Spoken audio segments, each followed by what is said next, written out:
पीना मना है।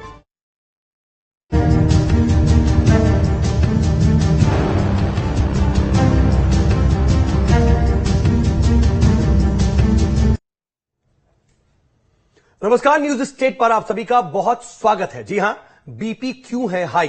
दरअसल बुलेटिन में बात करेंगे हाइपरटेंशन की, जिससे कि हर 3 में से एक वयस्क प्रभावित होता है और यह आंकड़ा है वर्ल्ड हेल्थ ऑर्गेनाइजेशन यानी कि WHO का। लेकिन गौर करने वाली बात यह है कि इनमें से 90% लोगों को यह पता ही नहीं होता कि उन्हें हाइपरटेंशन की समस्या है और विश्व स्वास्थ्य संगठन के मुताबिक हाइपरटेंशन हृदय से संबंधित बीमारियों और मृत्यु के प्रमुख कारणों में से एक है। WHO का यह भी कहना है कि दुनिया भर में हाई ब्लड प्रेशर से ग्रस्त आधी आबादी हाइपरटेंशन के लक्षणों से अनजान भी है। सवाल यह है कि हाइपरटेंशन दरअसल होता क्या है और यह होता क्यों है? कैसे पता करें कि आपको हाइपरटेंशन है और हाइपरटेंशन से बचने के लिए क्या करना चाहिए? ये सभी सवाल जो है वो किसी के भी मन में आ सकते हैं, क्योंकि हाइपरटेंशन वाकई जानलेवा बीमारियों में से एक है। सभी सवालों पर हम विस्तार से चर्चा करेंगे। हमारे साथ बातचीत के लिए खास मेहमानों का पैनल जुड़ेगा, खास एक्सपर्ट जुड़ेंगे, लेकिन उनसे बात करने से पहले आपको हम एक रिपोर्ट दिखाते हैं। उसके बाद इसी बात पर, इसी मुद्दे पर खास मेहमानों से चर्चा की शुरुआत।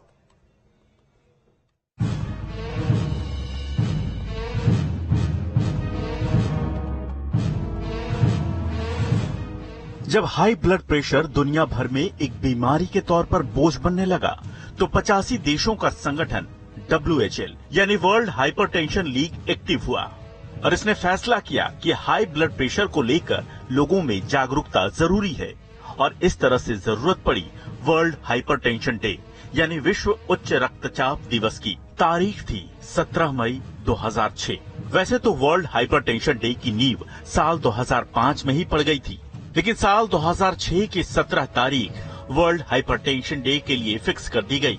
तब से हर साल 17 मई को वर्ल्ड हाइपरटेंशन डे मनाया जाता है ताकि लोगों को हाई ब्लड प्रेशर के प्रति जागरूक किया जा सके।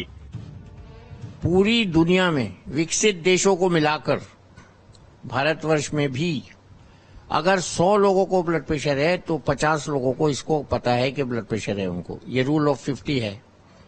उन 50 लोगों में से आधे जाते हैं डॉक्टर के पास दिखाने और रेगुलर दिखाते हैं, वो 50% के आधे, और दवा लेते हैं। जब वो दवा लेते हैं तो उनमें से 50% का ब्लड प्रेशर कंट्रोल रहता है और 50% का नहीं रहता है। अगर हम पूरी प्रतिशत निकाले तो 12.5% 100 में आती है।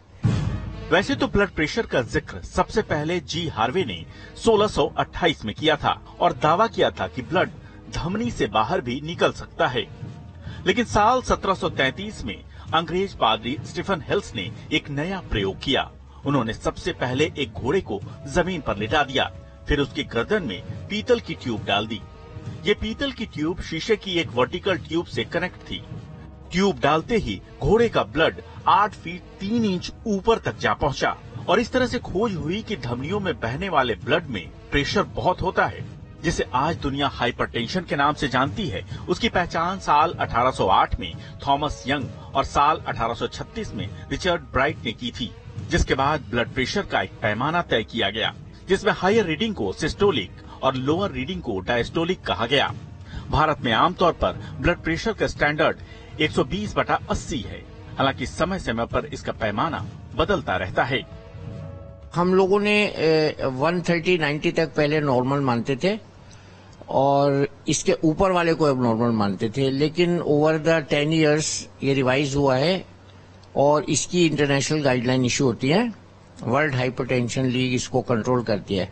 तो ये हाइपरटेंशन में अब हम ये कहते हैं कि lowest is the best, lowest is the best. अगर मेरे पास पेशेंट आता है, उसका ब्लड प्रेशर 90/50 है और वो चल फिर रहा है, उसको कोई लक्षण नहीं है, चक्कर नहीं आ रहे हैं, बेहोश नहीं हो रहा है, आंखों के आगे अंधेरा नहीं आ रहा है, तो उसके लिए वो बेस्ट रीडिंग है। दुनिया के अलग अलग देशों में नॉर्मल ब्लड प्रेशर का पैमाना भी अलग अलग है और इसके पीछे की वजह वहाँ का क्लाइमेट और रहन सहन है। मसलन भारत में नॉर्मल ब्लड प्रेशर 120/80 है, जबकि अमेरिका में 130/80, यूरोप में 135/85, चीन में 120/80, ऑस्ट्रेलिया में 120/80 और इसी तरह जापान में 120/80 है।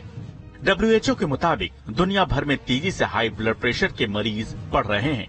अकेले भारत में 18 करोड़ 80 लाख हैं हाई ब्लड प्रेशर के मरीज। हाई ब्लड प्रेशर से निजात दिलाने के लिए WHO समय समय पर गाइडलाइंस भी जारी करता रहता है। तो देखिए 17 मई की जो तारीख है वो वर्ल्ड हाइपरटेंशन डे की तारीख भी है और इसीलिए आज हम जरा इसको लेकर के बातचीत भी कर रहे हैं।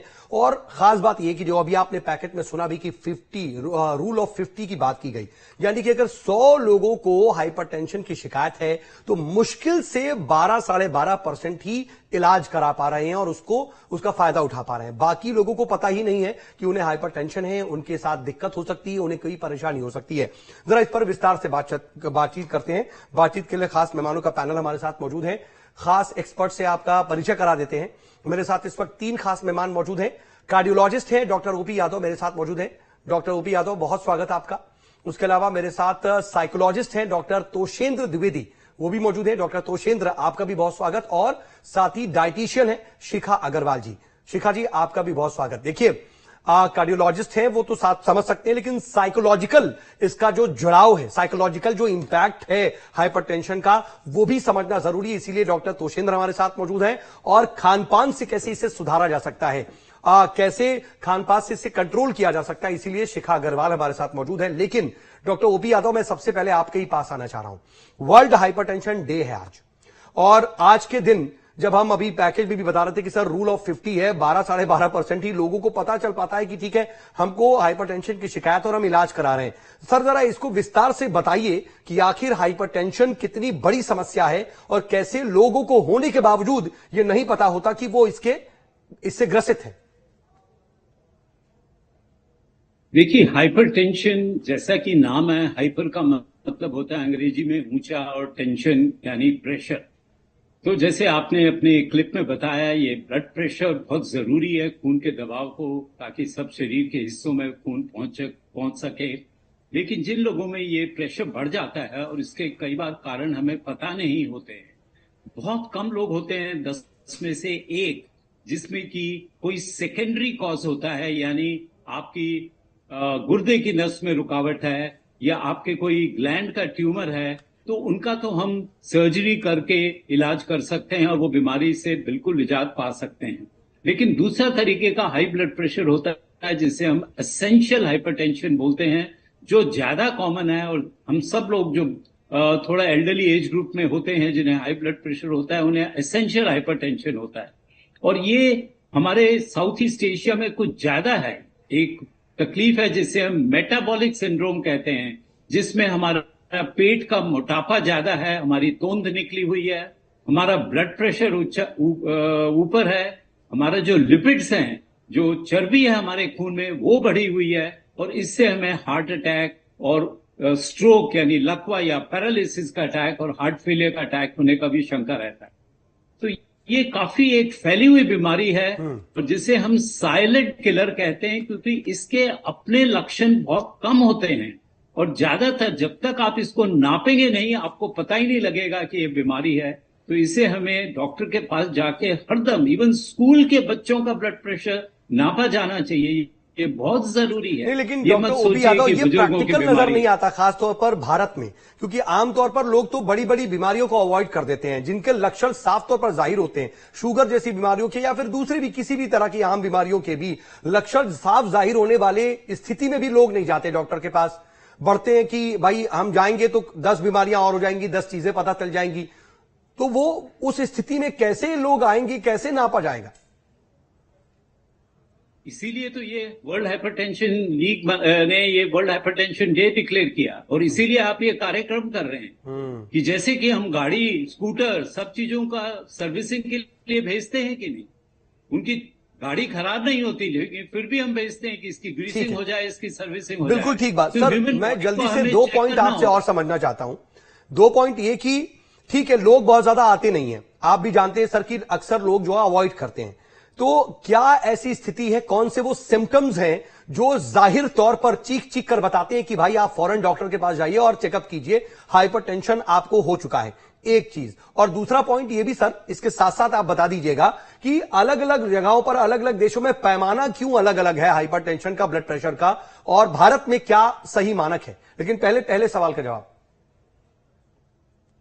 देखिए, सबसे पहले जो हाइपरटेंशन है, इसका कोई एक डेफिनेट लक्षण नहीं है कि ये लक्षण होते ही आप डायग्नोज कर दीजिए हाई ब्लड प्रेशर। हाइपरटेंशन आपको तभी पता लगती है जब आप उसको नापते हैं। इसमें सबसे पहला लक्षण है कोई लक्षण नहीं होना, एसिम्प्टोमेटिक। दूसरा होता है अगर आपको सिर में पीछे की तरफ थोड़ा दर्द हो रहा है